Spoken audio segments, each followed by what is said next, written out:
Alright, so I'm doing a challenge trying to platinum every single game inside of the Ubisoft Plus game catalog on PlayStation. And if I can't do it before we hit 690,000 subscribers on YouTube, then I have to tattoo the platinum logo somewhere on my body. So make sure to drop a like and subscribe. Alright, so I platinumed the second South Park game a little while ago, and I did that one first because it's pretty much just easier than the first one that I did today. The South Park Stick of Truth Platinum Trophy has 51 total trophies inside, and a grand total of 24 of them are missable. And good lord, I missed pretty much all of them, which is why today was not a fun day. It first opens up with a bunch of random cutscenes explaining the very fake lore of the Stick of Truth itself, which is the role-playing game that all of the kids of South Park are obsessing over right now. We then got to pick our skin color, however, in this game, and it also plays no part in anything. There was also some other customization with the outfit, but you end up getting armor and cosmetics throughout the game, so this again is basically pointless. We then get to see that our family has just moved into South Park, and we are the new kid, as everyone calls us. I then walked outside and ended up seeing Butters fighting some elf, so I stepped in to help. Butters then took me to meet Eric, and he gave us a grand tour of his backyard, which is also home base for the game. You then get to finalize your character customization and get to pick a name. The first trophy is also gotten here once you accept the fact that you will be called douchebag the entire game. It's easier this way. I also got to pick my fighting class, and I should have chosen the Jew class because the trophy requires it. However, I only glanced at the list, so I missed that and chose the basic class because I'm boring. We then finally got to do some fighting, and this game has a much easier and simpler fighting system than the second one does. But overall, this first 40 minutes of the game is just a bunch of tutorial thingies like usual, and then the first real quest of the game begins, where we have to go around South Park and find the lost members of the team for Sir Cartman himself. First up was Tweak, who is the son of a family that owns the Tweak Bros coffee shop. And the coffee literally is from Tweakers because we had to pick up their shipment that comes straight out of a meth lab. Walter White might even be involved a bit, who knows. That's what I'm saying. So yeah, we got to beat up homeless meth heads. And I kind of feel weird, you know, it's a bit mean, they're already suffering pretty badly. I then chased after the next lad on the list, and he lives in a giant ass house guarded by a security guard. This same security guard also had the balls to fight me, however he shouldn't have, because while fighting him I blocked every single attack like the god tier gamer I am. And I actually got a trophy from that after winning the battle. Anyways, we then recruited Token, who is the rich black kid that lives here. We then headed back to camp to tell Eric that the final kid we are after is actually stuck in detention right now, meaning we can't really just barge in and get him unless we all go. So the next main story mission then had us all go into the school and indeed try and break the brother out of detention. This entire mission, by the way, consists of us beating up hall monitors, as if the shame of that job already doesn't do that. But after some fighting, I ended up finding my 5th Cheen Pokemon, or whatever the hell the action figure collectible is in this game, for a trophy. And yeah, we ended up literally just battling hall monitors this entire mission. Kinda wish we could have also fought my freshman English teacher as well, but it is what it is. And we ended up saving the homie and got 0 trophies. You're dead to me. There was then another quite long mission right after, which had us storm the enemy team's base, or the elf kingdom if you will, which they were all holed up in this kid's house, so we pretty much just trashed the place, and I feel bad for his parents. Again, no trophies were gotten until I ended up blocking 100 times total in the game, apparently. Can't fact check it, and I don't care if that's accurate or not because we got the trophy. About 10 minutes after that, I finally leveled up enough times to max out a skill move, so I did, and got that trophy also. I then reached the final battle here on this mission, which was against Jimmy, who is the disabled child that looks a lot like Walter Jr., the legend himself. But during the fight, I reached another combat trophies total of 100 perfect attacks, and I also found out that if you hold the max mana meter for too long, you will shit yourself, and I did, which is a trophy. And after that battle, there was then a little meeting where Eric lost his mind for a hot minute, but then that was the conclusion to day 1 here at South Park, giving us a trophy for enduring heinous things all day long. However, the excitement of the day can't be matched by the excitement of nighttime, since we all got captured by aliens. Yes, you heard me right. Aliens. And they also probed us with giant dildos, so that's great. And I can't really show that or else I'm gonna get this video taken down. But honestly, this mission isn't very long at all. I did spend quite some time here though because I was trying desperately to make sure I grabbed everything I could because of all those missable collectible trophies. The alien invasion would then end with us taking over the ship and also crashing it into South Park, getting the FBI notified at the same time. So yeah, I have no clue how we ended up back in our bed, but we did, and I also got another trophy at the same same time. I would then end up going over an hour without any more trophies being popped and sent into my butt cheeks. In this time of waiting though, we recruited the goth kids to join our cause, or at least began to recruit them. I also learned some fart moves from Randy in a bathroom before he assaulted the principal. But on a more exciting note, we ended up breaking into the Crash UFO site, which the FBI is calling a construction zone for the world's biggest Taco Bell. Great cover-up, I've seen worse to be honest. Alright. We're recording this while a tornado is happening. Let's go. Turn off my power, damn it. Do it.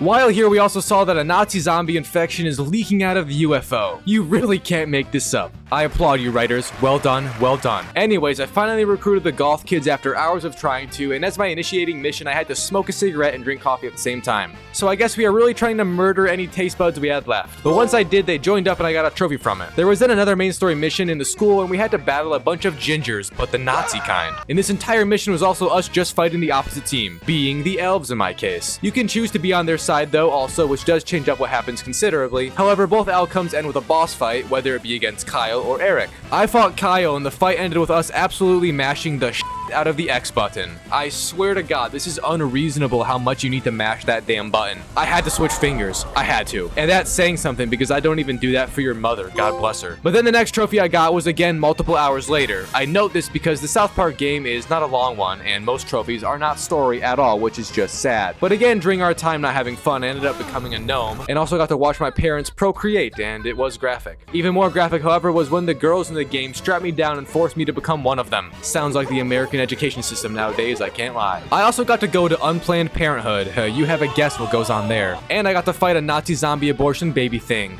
Spawn of hell. I don't know what's going on anymore.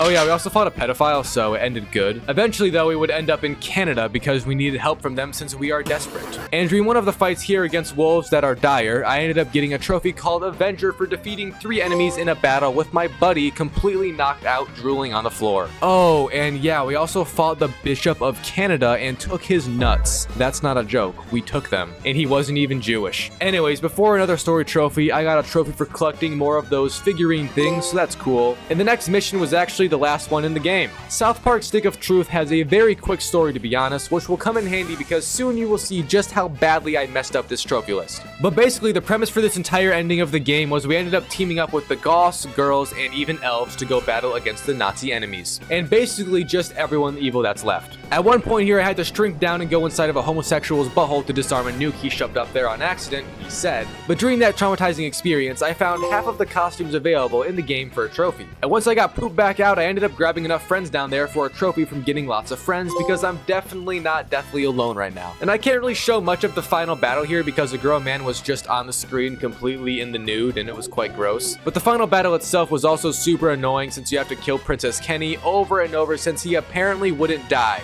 Very dumb. But we finally did it and won, which gave me a trophy right away. And then another one after for just beating the game. I'm not sure why that didn't pop with the other one, but that's alright. So as you can tell, I do not have anywhere near all the trophies for this game. And let's just go through real quick all of them that I did indeed miss completely and are now unobtainable without a new playthrough entirely. First is Full Arsenal, which I wouldn't end up finding that one out until much later on, but I missed a single weapon in the entire game. That's just BS. Anyways, the next one is For the Hoarder. Beat the game without selling anything. I didn't even know this existed. Next is No Child Left Behind. Again, didn't know it existed, but you couldn't end a fight without someone down. Truth to Power. Again, didn't even know it was a thing, but once you beat the game, the Canada character is gone, so you can't fart on him. I also missed a trophy called Too Far because I didn't stop and fart on an abortion Nazi. My fault. And then I again didn't play as a Jew, so I couldn't meet Jesus as one. And that's pretty much all of the completely missable trophies that I did miss. The remaining ones are sort of slightly missable since you can reload checkpoints at certain parts if you saved. It's almost sweet to look back at this idiot playing the game unknowing of the suffering to come. Almost sweet. First trophy I got here in the quote-unquote cleanup was from becoming friends with my dad. You probably can't even do that since he's gone. I then spent $500 total in the game on various weapons, equipment, and strippers. I also sold a ton of junk items for that trophy in addition. About an hour later, I also ended up finally finding every single Chino Pinkman trophy action figure in the game. This is one of the most missable trophies, but I was on my finding them. Not so much with other things, but hey, at least I didn't miss that. I then grinded out the remaining friends I needed for the John Lennon trophy, but before finding them all, I ended up befriending both the crab people and the gnomes for a very odd trophy. And I was then doing a side quest which had us fight a lot of harder enemies for Jimbo the gun guy. His name actually might be Jumbo, but who the f knows. Anyways, I got a trophy that should not have popped here at all, but it was from using the Mr. Slave summon. However, the trophy itself is from using his summon inside of him, and we are just not in him at all. Thank God. I then finally got the All Friends trophy pop a bit later, which somehow I did. I was a little worried I missed that one, but I didn't, so that's actually awesome because this is definitely the most missable trophy in the game, with 120 friends being needed and numerous ones being missable. I then continued on, still not being aware that what I'm doing is pretty much pointless by trying to get all the weapons since I did have one missing already, but I did end up opening every single garage in South Park for another trophy right here, and for finding all the equipment in the game, but this is separate from weapons, so full arsenal is again not going to happen for quite some time. I then farted on all the buddies in the game because I'm a menace to society like the Burger King guy, and I also farted on animals 25 times, along with farting on people 100 times total. At this point though, I did realize that the full arsenal trophy is voided, so I did end up resorting to chapter selecting a few trophies here and there. First being from going back to fight some Nazi gingers and letting them bite me 3 times to get a trophy from getting bitten by a ginger. I love this kind of racism, it's amazing. I also farmed a trophy from farting on 10 dead enemies, which is just evil. And then I chose the alternate route for the second school mission where you fight Eric or Kyle, this time fighting Eric. During the fight, I also shit my pants a total of 3 times during fights for a trophy. And once I defeated Eric in a nearly same ending, I got another trophy. I then went back to the gnome mission to do a few trophies here. First from throwing poop on one of them. A bit rude, but it's a trophy, don't judge me. I also got another combat trophy here from interrupting the channel move that enemies can do. I'm not sure what it even does, but they basically just pray to the Lord and Savior and start turning red. So it's a lot like a fat pastor on Easter Sunday. I then was forced to watch our parents for 60 seconds straight. Just blur the screen. Blur it all. I don't care if it's already blurred, do it more. Oh yeah, I also ran into the woods and farted on the furries while playing as a gnome. What a sentence. While in the woods, I also farmed kills with Eric's ass, getting enough for a trophy after years of farting. And then I decided to real quick replay the final mission again, but with 2 cosmetics on that are for 2 other trophies. One is for wearing the David Hasselhoff face from Tom's Rhinoplasty, and the other was from wearing all-girl clothes, that you can barely see, however, because of David's stud ass in the way. So yeah, you just have to have them on and beat Princess Kenny in the battle. And there was both of those trophies right there. I then finally did it and restarted my game to go do the second playthrough the right way this time, and hopefully not miss any more trophies in this damn game. First one got in here was from defeating the meth heads dressed up as Walter White, or should I say Heisenberg. I then reached the perfect place to get a triple kill with a fart on fire, and got a triple kill with my explosive farts for another trophy. I also farmed Kenny dying for another one, which was great. Love watching that creation cease to exist and come back and repeat it over and over. I then made it to the first school visits boss fight against the ginger boss, and if you beat him while wearing freckles, you get this trophy. Quite a while later, I also took the time to repent for my sins and visited Jesus as a Jew. We are now homies. Eventually, I would also reach the abortion clinic again, and inside was all of those Nazi babies we were talking about earlier, and if you fart on one, it gives you a trophy for an unimaginable amount of disrespect. I also finally made it to Canada again and had the chance to fart on this Canadian man. I enjoyed it, I'm not gonna lie. And then finally, I beat the game again, which isn't hard to do, but this time I ensured that I did not sell anything the entire time, and also made sure none of my buddies were left down. Honestly, that wasn't hard. I just need to read more into games, I think. Like, this game could be done in like 10 hours if you know what to do. I did not, obviously. But I did still have to go back and regather every other weapon outside of the main story. Most are actually just bought from the stores, but some do require side quests, so that took a few more glorious hours to do. But hey, I did get the full arsenal trophy along with the platinum. This might be the most draining 20-hour game I've ever done. I've always hated missable trophies in games because the concept of it is just dumb. Like, you can't get an achievement because you accidentally missed a single weapon drop out of 150 total. Thanks, game. Thanks so much. So yeah, anyways, South Park Stick of Truth hits hard with the humor and out-of-pocket moments. Might be worse than the first game, but most of the edgy humor was about Nazis and nudity, so it's not too crazy to be honest. Putting it in out of 10, I'll give it a solid 7. The combat was almost too basic for me, and overall the game did annoy the shit out of me because of the missable trophies, but I did still laugh my ass off playing it, so I can't hate too hard. Anyways, that's all for today, and I'll see you all in the next one.